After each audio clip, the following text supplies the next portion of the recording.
I was practicing law from a house that only I occupied. And wouldn't you know, I started hearing voices. They had names, they had faces that made me think my life was in severe danger and that people were plotting to kill me, yet felt very real to me. Green lights and blue skies are on their way.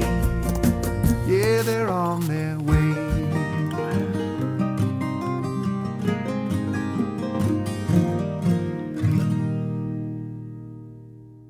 Hey everybody, welcome to CrossTalk podcast. We're here in South Florida. CrossTalk is the #1 recovery podcast where people share their life stories and how they got their lives back. Please don't forget to click that bell notification. That way you don't miss an episode. And if you like the episode, please let us know by liking it and sharing it, of course, because that just lets the Google algorithm or YouTube algorithm know that you like what you're watching, and we can share it with others that may need to connect. It's not Google algorithm. I know.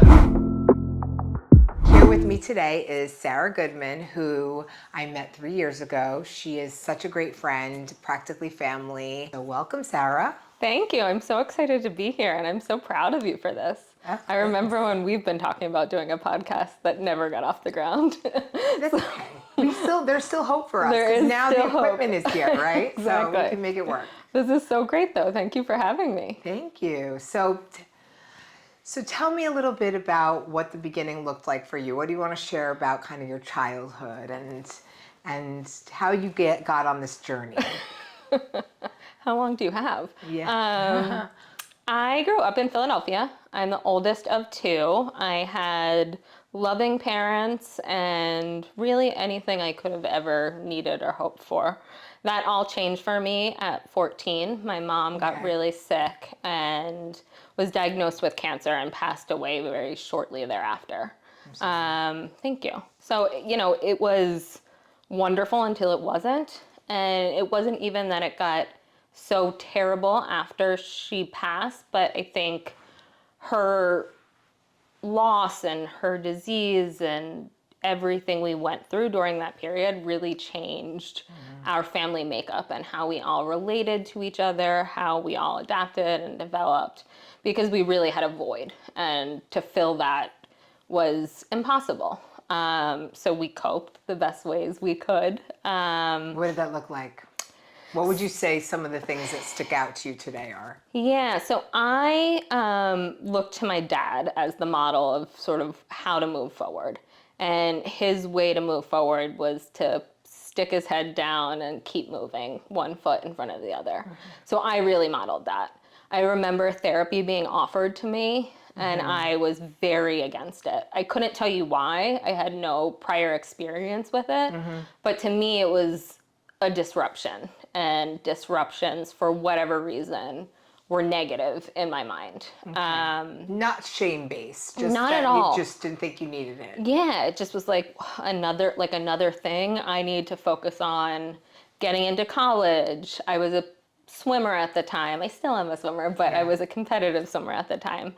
So it was like getting to practice, competing, things like that. Those were my goals. And I viewed it almost as a distraction or just an obstacle to accomplishing what I wanted to do. That makes sense. I wish I'd done it. I paid for it later in life. I mean, how is that a regret of yours? Absolutely. I wish I could go back in time and shake that little girl and be like, talking helps. Perspective helps. Okay, good to know. I asked that question at the end of the podcast. I say, what would you tell your 13, 14-year-old self, So that's... It's so important, and obviously we all have the perspective when time passes and things do differently. You just adapt and cope the best you can. But I really wish I could have just told her to stop, take a breath, grieve, be sad. It's okay. It's important, because if you don't feel these things now, it's not going to go away. Right. It's just going to manifest itself differently later on. Yeah, that makes sense. So what happened? What turned you to the path of using substances? Yeah, so it was really a time of exploration for me, I would say. Our family roles were shifting. So I think naturally became more of a parental figure for my brother out of necessity, because I had to be a model of something. And my dad was still working, and he always kind of financially supported us. And my mom was more of the emotional support. So she would remember to pack lunches, sign permission slips, things like that. So I became, not just a daughter to my father, but also that reminder of, we have to get XYZ done.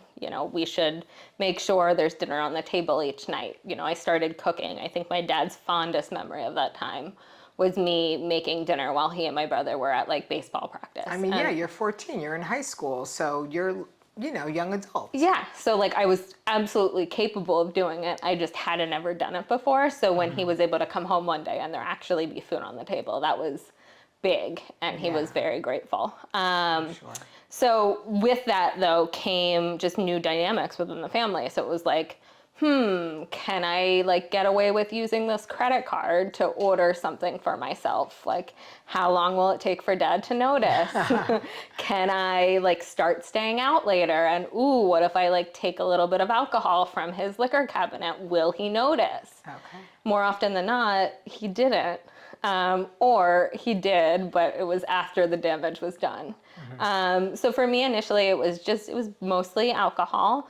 And it was parties, and it was on the weekends, and it really didn't impact school or participation in swimming. Maybe I'd miss a weekend practice. Okay. But it felt very age appropriate, and it felt like I was in line with my peers. And it was fun. It was an escape. I enjoyed it. Yeah. I just kept enjoying it for a really long time. I can relate to that. So that was the problem. I ended up going away for college, which was really important for me. I felt like I needed to kind of spread my wings and get out of the Philadelphia area and away from my dad and my brother. And college was amazing. I had great friends. I ended up swimming competitively there. I went to Brown. And again, like there was more experimentation there. I was introduced to cocaine, though I don't think I did it then, but it was around. I would smoke pot on occasion, but like, again, not really my thing. Right. But we would go to parties, and you can go to parties during the week. So my drinking definitely picked up while I was in college. But again, I still had those guardrails in place. I was still making practices. I was still able to, go to class and do well in school, all of that. Once I graduated, I moved to New York, which was like a playground. If I thought college was fun, New York is like, oh my God. New York is so special. Oh, yes. I lived in a Tribeca walk-up with 4 guys. And the reason I did that was because I graduated in 2009 from college. So the economy was awful. I had gotten a job as a legal analyst, was the title. I was making minimum wage, and they like phrased the position such that they could get out of paying us overtime. Right. So like getting by the skin of my teeth. And these guys were friends of some of my college friends. Some of them swam at Dartmouth. So I was friendly with them. And I didn't know what to expect. I went from living with 8 girls in college to I can't imagine. all of these boys. I had a windowless closet with a fake wall. Okay. It was like $1,200, which was way more than I could afford. That's New York. But it was so fun. That's actually really affordable for Tribeca. Well, trust me. I was begging and pleading. I think I was like, take $100 off my rent. I'll clean. I'll scrub the bathrooms. But yeah, so, from there it was just, again, it was okay. Now I had a job that I would want to show up to, and I wouldn't show up there drunk or anything, but I had a lot of free time. Yeah. And New York has endless possibilities. So if I wasn't going out with the guys I lived with, there was always someone else I could go out with. Right. Tried cocaine there for the first time, got my first taste, enjoyed it. Couldn't afford it. So it probably would have become a worse habit had I had the money to do it. I just didn't. Okay. That might be a good guardrail. Exactly. Seriously, I mean, Yeah.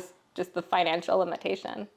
From there, I ended up working at that legal analyst job for 2 years, and then I went to law school. And law school just, at some point, it no longer became drinking when I was going out. It became a couple glasses of wine at home. If I had hard alcohol, a couple of drinks. It didn't matter, but every day was ending with a beverage. Yeah. Again, it still felt really normal to me. I had Yeah.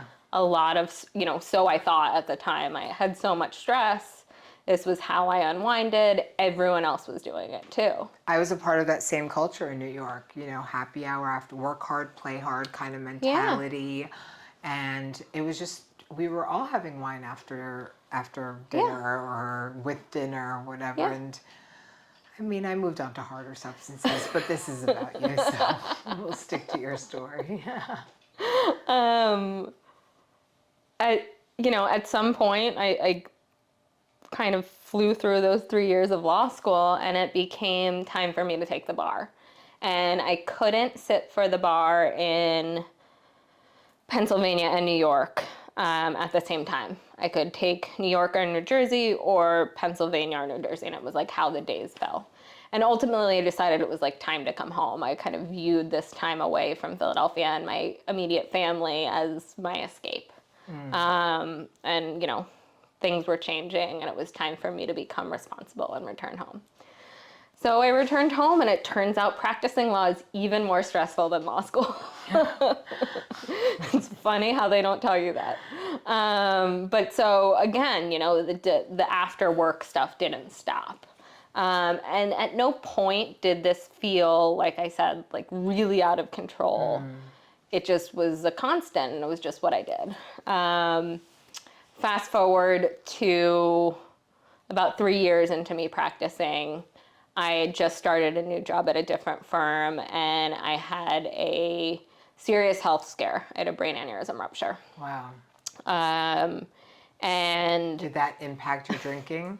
it did quite a bit. And it wasn't in terms of stopping. It didn't curb my drinking. I went the other direction. I had an appointment with my neurologist like shortly after I was let out of the ICU. And basically they give you like a sheet of paper, and it has everything in the world that you can't touch. Right. Medications, things like that. And really it's anything that heightens your blood pressure. So cocaine was on that list, and other substances that are considered uppers. Alcohol wasn't on that list. Okay. I had just turned 30, and I remember my dad asking the neurologist if it would be okay if I had some champagne to celebrate getting out of the hospital and this birthday. And the neurologist was like, yeah, of course. And it turns out he's a wine connoisseur and speaks on the topic. So it just, again, it still felt really normal. Yeah. But unfortunately, I quickly realized during my recovery, I couldn't work for about 3 months. And I was just home alone, so bored.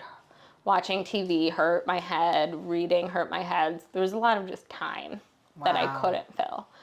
And I realized that you could start drinking at any time during the day.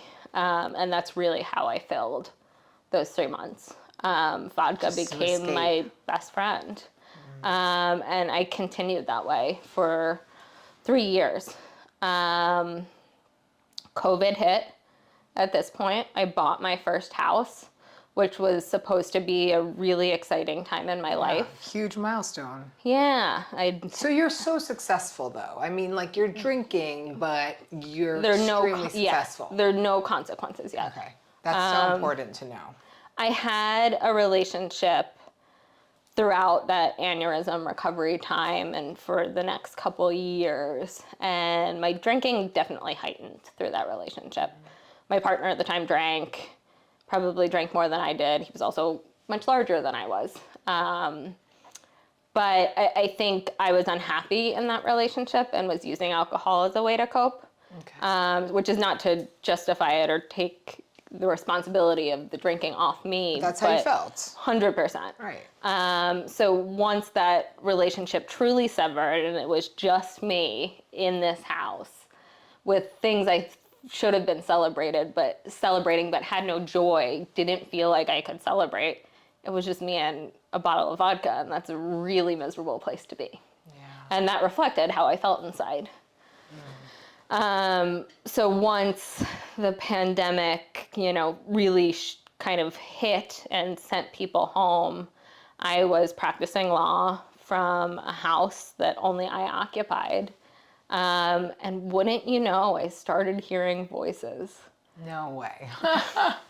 And these were not voices of friendly people who wanted to hang out with me and my friend Vodka. These were really scary voices that made me think my life was in severe danger and that people were plotting to kill me. It's like a paranoia kind of thing. Yeah, and it felt, but it yet felt very real to me. Like they had names, they had faces. And things escalated to such a degree that I actually called the police at one point. Wow. Because I, again, thought it was real. And at this point, my family, I think, had been concerned, but was growing increasingly concerned.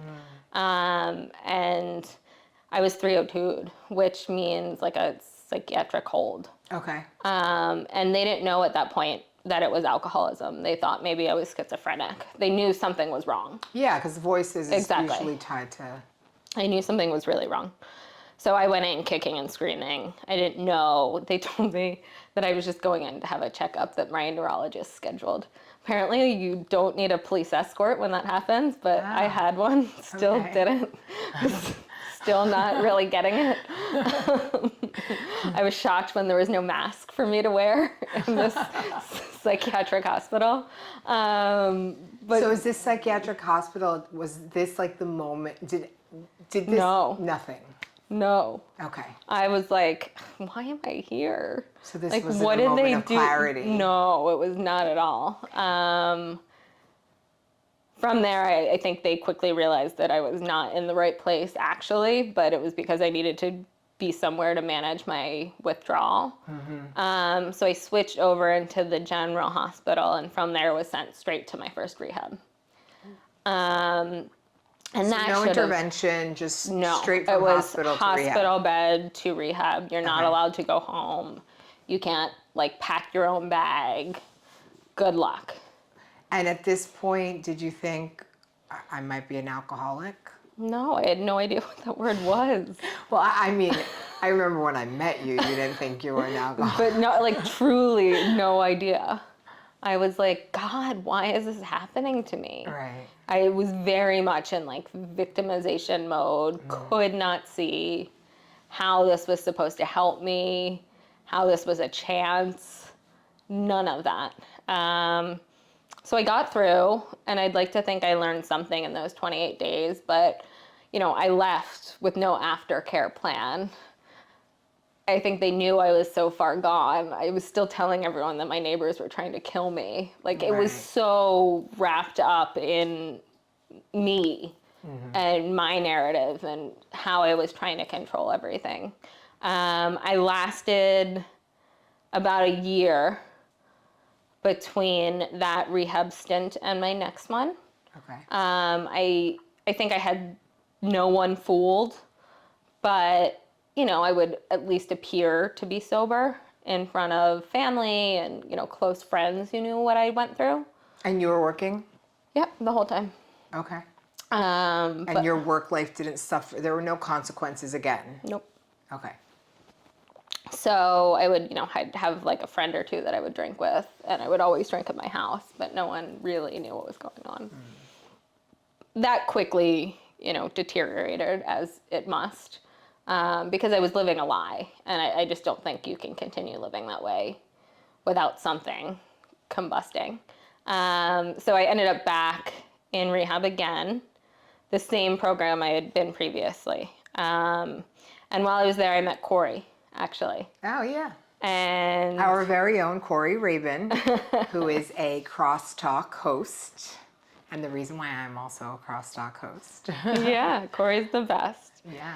And I was really lucky because Corey saw something in me. I don't know why, I don't know how, but he really took the time to try and get to the root of what was actually happening with me and how I thought my life would be manageable if I stayed sober. And in retrospect, you know, I just wasn't there. I didn't want to give up drinking. I felt like this was unfair and I was going to do this kicking and screaming, and I was going to be miserable because I really was miserable. It's not fun to go back and forth between treatment centers. Right. It's not fun when you yourself are not willing to change and people are telling you to change and that you have to change. You just can't see it. So after that stint, I got home. I lasted like 2 weeks. And I started hearing voices again because I was drinking again. And, you know, now I understand that I was going through alcoholic-induced psychosis. And my dad and my brother at this point had contact with like an outpatient program, I think through the rehab center. Okay. And my brother had been in touch with this woman, and this woman knew I wasn't sober at all. So it was recommended that I go to detox. And I, at this point, had no idea what detox was. Like, I was still very unfamiliar with alcoholism, despite having gone to rehab 2 different times because I wasn't open to it. I didn't want to learn. Right. So I went to detox, and it turns out it's much like rehab. And you turn over all of your belongings, and then you're just cared for, basically, for a week. Watched, cared for. Exactly. Medicated, meals are made for you. We had some groups in the detox I was at, but, you know, mostly it's like you just sleep and you're supposed to get better. And I was presented with an option by the head of that facility a couple of days into my stay. And it was, you can go down to Florida and you're gonna stay there. And you're not getting out at 28 days, like you're staying there and you're figuring out what this is gonna look like. And navigate being sober for real. Or you can go back and you can continue to live the life that you think you're living, but your family won't have anything to do with you. And I was really, really tempted to do that. And my family means everything to me, and my brother and my dad are incredibly close and have been incredibly supportive. But I really was about to give up those relationships for alcohol. There was kicking, there was screaming, there was crying. I think there were curse words. I mean, I was not proud of how I behaved that day. But eventually something the group leader or the head of the program said really stuck with me. And it was, you know, essentially, I was you 6 years ago. I was completely broken. Everything in my life was upside down. And I can actually say I am happy, I've found purpose, I got married, I have meaning. Give it a try. You have nothing to lose. And isn't, you know, Florida at least somewhat attractive? At this point, Pennsylvania was like miserable, the weather was cold. That was the same timing for me. They're like, and you can live in Florida. And I was like, okay, take me to Florida. It's November. I'm emaciated and I'm freezing. Yeah, and I don't know why I said yes. I'm so grateful sitting here today that I did, but it got through to me. And that was like the first time I was like, okay, I'm tired and I can't do this anymore. So the lights are starting to flicker. Okay. When did the switch flip? When did the switch flip? Flip switch? I mean, I think I'm battling with this. I think you were probably there for it. I mean, you were incredibly instrumental. I remember meeting you and eventually timidly asking you to be my sponsor. And I think even when we were going through the steps, I was like, this just doesn't apply to me. Like, I'm not supposed to be here. Like, I'm waiting for the helicopter to like come through and me to be like air vac'd out of here. I'll never forget it. Like, you can't make it up. We were sitting in a group room together, Yes. and and I was just like, okay, girl. And that was the crazy, like, I really believed it. Like, I said it with such conviction. But I think after sharing with you some of my experiences and you looking at me and just shooting it to me straight, being like, that is not normal. Like, that doesn't happen. You don't get a manicure and leave in an ambulance. And I was like, what? I thought that's normal. That's my favorite story, actually. It's just like, look, it is what it is. But yeah, at some point I was like, all right, I'm gonna give this a try. You were a huge inspiration, obviously, but Florida was interesting because I finally saw people actually living sober, and they didn't seem to suck, and it seemed like they had really great lives. That I couldn't see before. I thought giving up alcohol meant giving up a social life, giving up, the ability to go out and do things and experience things, because I had become so used to having that crutch. Now, isn't it funny how it's kind of the opposite? Absolutely. Like, without alcohol, it's like experiencing and doing and everything. And when you're, in it, you think that's what you need to survive. Oh my God, all the days I wasted, like hungover in bed, like you don't have to live that way. Right. It's like no one ever told me. I know someone said to me something once that has to do with this. They turned around to me and they were like, you don't have to be sick anymore.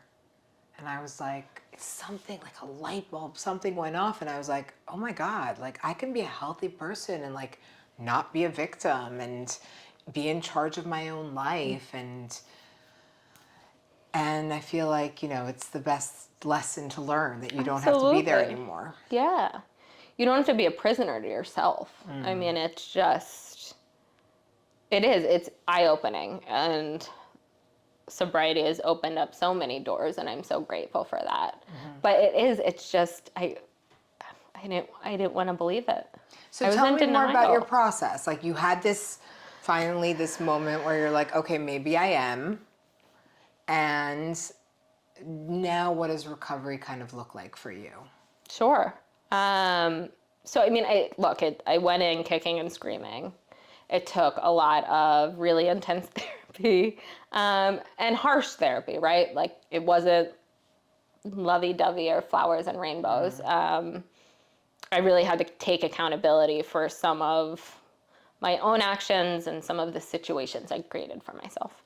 Once I was able to do that and started actually working a program, I think for me, that was when I just wanted more. It was that same motivation that came up earlier in my life, where I just wanted to, one foot in front of the other, keep moving forward. Now I wanted more of life. I wanted more good things to happen. I wanted to take control and see a real shift.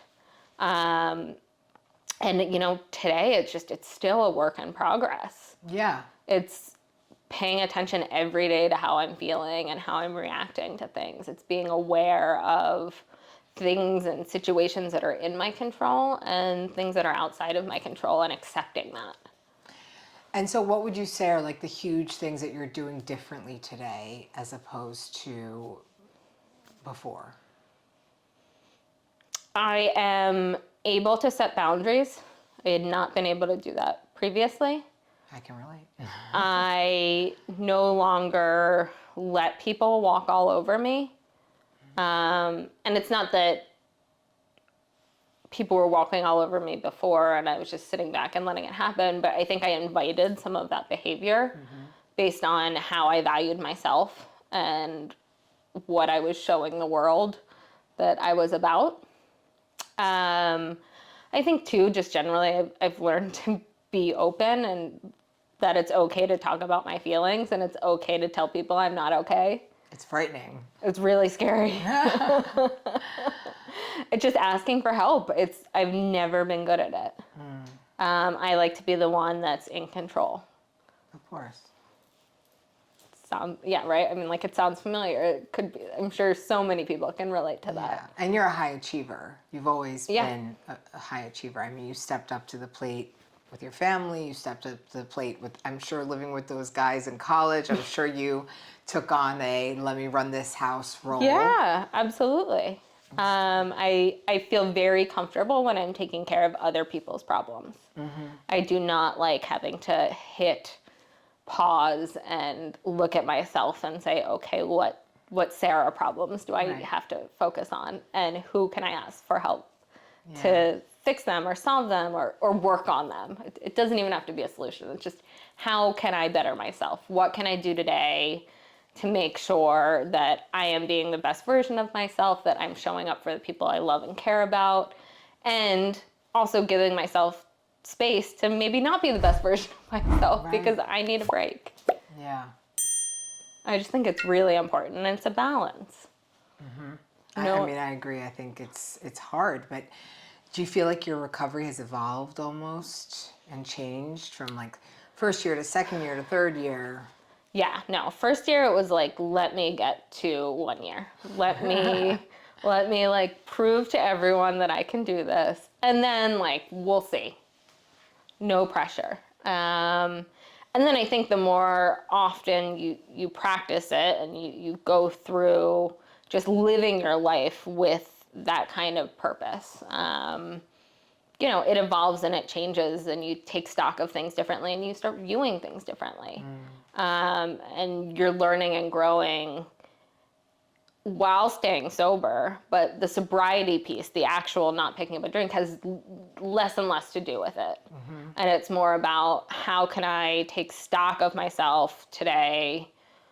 What do I like about my life? What do I maybe not like so much? And if I'm identifying things in that other column, what steps can I take to fix it? Right. Just also shifting your perspective, being more self-aware. Absolutely. Yeah.